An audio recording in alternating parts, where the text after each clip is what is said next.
Cien años de soledad, Gabriel García Márquez. Muchos años después, frente al pelotón de fusilamiento, el coronel Aureliano Buendía había de recordar aquella tarde remota en que su padre lo llevó a conocer el hielo. Macondo era entonces una aldea de 20 casas de barro y caña brava, construidas a la orilla de un río de aguas diáfanas que se precipitaban por un lecho de piedras pulidas, blancas y enormes como huevos prehistóricos. El mundo era tan reciente que muchas cosas carecían de nombre, y para mencionarlas había que señalarlas con el dedo.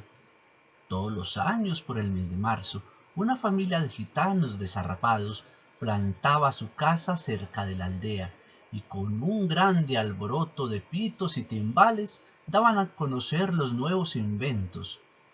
Primero llevaron el imán. Un gitano corpulento de barba montaraz y manos de gorrión, que se presentó con el nombre de Melquiades, hizo una truculenta demostración pública de lo que él mismo llamaba la octava maravilla de los sabios alquimistas de Macedonia.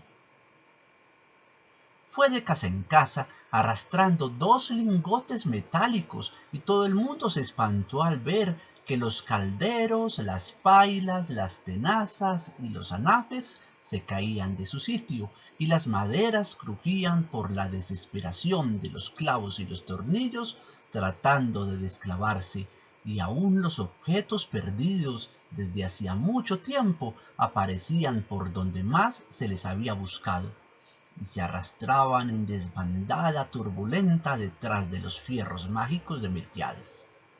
«Las cosas tienen vida propia», pregonaba el gitano con áspero acento. «Todo es cuestión de despertarles».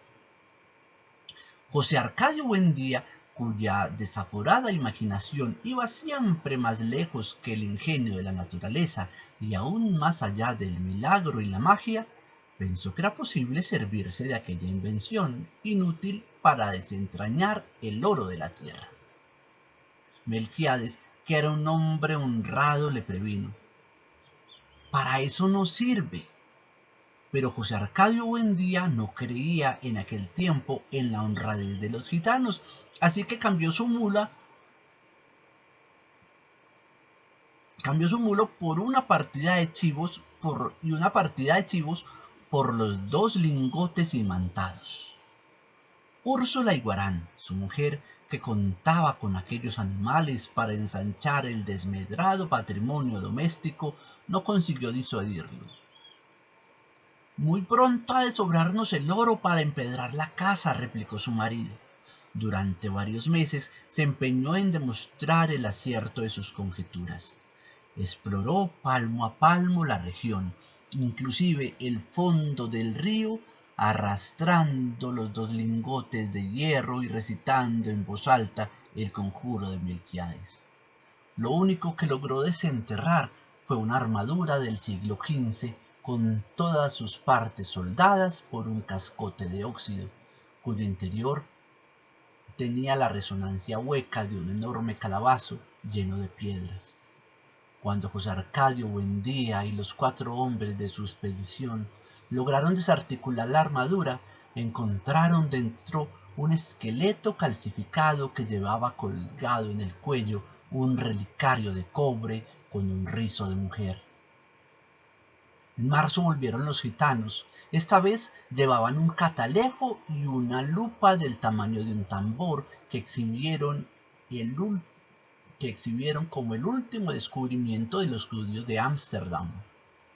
Sentaron a una gitana en un extremo de la aldea e instalaron el catalejo a la entrada de la carpa mediante el pago de 5 reales. La gente se asomaba al catalejo y veía a la gitana al alcance de su mano.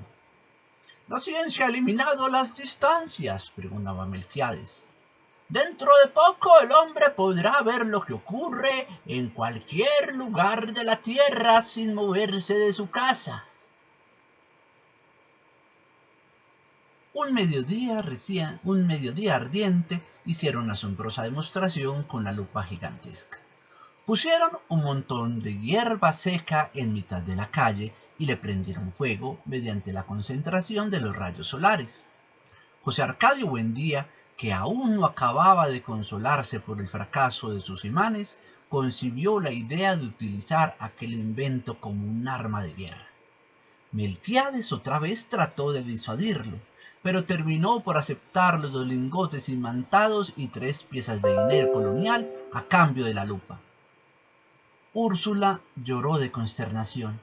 Aquel dinero formaba parte de un cofre de monedas de oro que su padre había acumulado en toda una vida de privaciones y que ella había enterrado debajo de la cama en espera de una buena ocasión para invertirlas.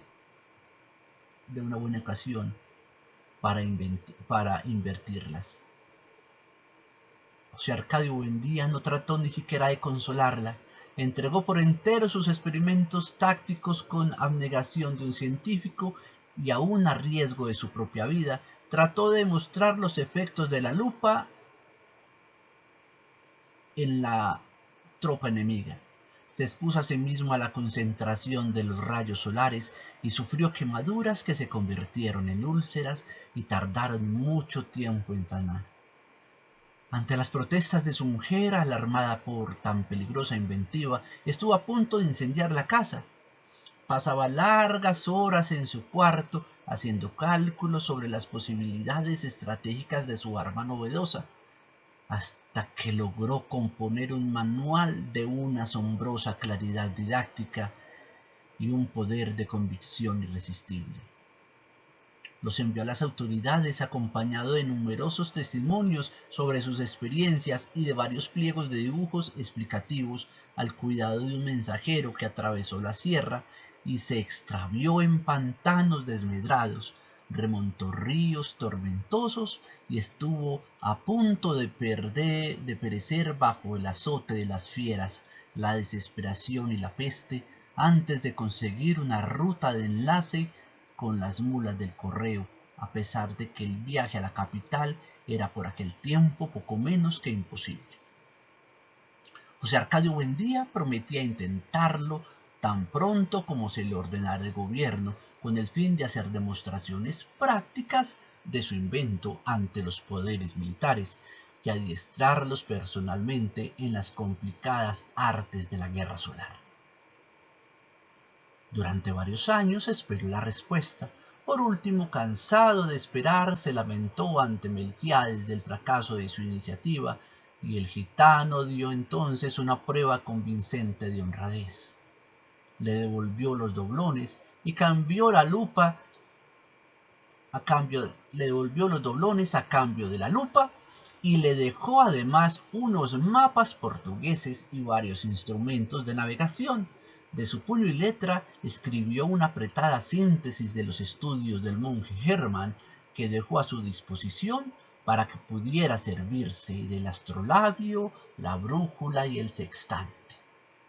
José Arcadio Buendía pasó los largos meses de lluvia encerrado en un cuartito que construyó en el fondo de la casa para que nadie perturbara sus experimentos. Habiendo abandonado por completo las obligaciones domésticas, permaneció noches enteras en el patio vigilando el curso de los astros y estuvo a punto de contraer una insolación por tratar de establecer un método exacto para encontrar el mediodía. Cuando se hizo experto en el uso y el manejo de sus instrumentos, tuvo una noción del espacio que le permitió navegar por mares incógnitos, visitar territorios deshabitados y trabar relación con seres espléndidos sin necesidad de abandonar su gabinete. Fue esa la época en que adquirió el hábito de hablar a solas, paseándose por la casa sin hacer caso de nadie, mientras Úrsula y los niños se partían el espinazo en la huerta cuidando el plátano, la malaga, la yuca, el ñame, la uyama, la berenjena. De pronto, sin ningún anuncio, su actividad febril se interrumpió y fue sustituida por una especie de fascinación. Estuvo varios días como hechizado, una repitiéndose a sí mismo en voz baja un sartal de asombrosas conjeturas sin dar crédito a su propio entendimiento. Por fin, un martes de diciembre, a la hora del almuerzo, soltó de un golpe toda la carga de su tormento. Los niños habían de recordar por el resto de su vida la augusta solemnidad con que su padre se sentó a la cabecera de la mesa, temblando de fiebre, devastado por la prolongada vigilia y por el encono de su imaginación, y les reveló su descubrimiento. La tierra es redonda como una naranja. Úrsula perdió la paciencia. Si has de volverte loco tú solo, gritó.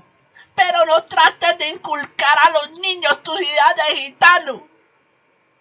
José Arcadio Buendía, impasible, no se dejó amedrentar por la desesperación de su mujer, que en un rapto de cólera le destrozó el astrolabio contra el suelo. Construyó otro, reunió en el cuartito a los hombres del pueblo y les demostró con teorías que para todos resultaban incomprensibles la posibilidad de regresar al punto de partida, navegando siempre hacia el oriente. Toda la aldea estaba convencida de que José Arcadio Buendía había perdido el juicio. Cuando llegó Melquiades a poner las cosas en su punto, exaltó en público la inteligencia de aquel hombre que por pura especulación astronómica había construido una teoría ya comprobada en práctica, aunque desconocida hasta entonces en Macondo, y como una prueba de admiración, le hizo un regalo que había de ejercer una influencia determinante en el futuro de la aldea: un laboratorio de alquimia.